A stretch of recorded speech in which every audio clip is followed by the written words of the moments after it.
Have you ever read a neuroscience paper and been a little confused on why they use certain methods in their experiments? Well, don't worry, because you're not alone. Today we'll be going over behavioral tests neuroscientists use to study learning and memory. So let's go. Actually, why do scientists test spatial learning and memory in animals?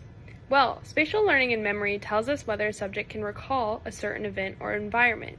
These types of tests are essential when using animals for disease models such as Alzheimer's, autism, and PTSD. One spatial learning and memory test is called the Morris Water Maze test, which is widely used for rodents. In this test, a platform is placed in the center of a small pool and the rodent is trained to swim to the platform. After training, the water is made opaque and the platform is submerged so the rodent cannot see it.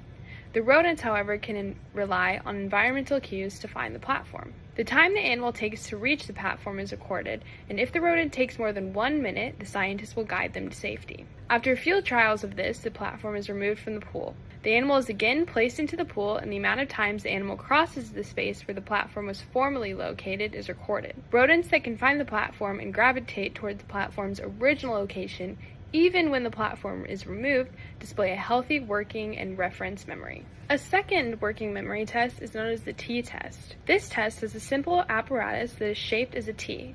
The 3 arms of the apparatus are all the same length and width. One arm represents the start arm, while the others represent the left arm and the right arm. Each arm has a door near the entrance, and the area between all the doors is known as the central zone. Before the test begins, all the doors of the apparatus are opened and the subject is allowed to freely acclimate itself. To begin the test, the animal is placed in the central area, and once it migrates to the left or right arm, the door behind them closes for 30 seconds. At the end of the 30 seconds, the subject is removed from the arm and placed in the start arm. The subject is again allowed to freely walk down the corridor.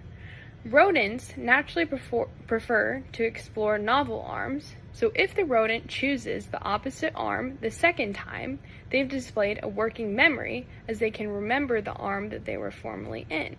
Thanks for watching, and let us know in the comments which behavioral tests you would like explained next.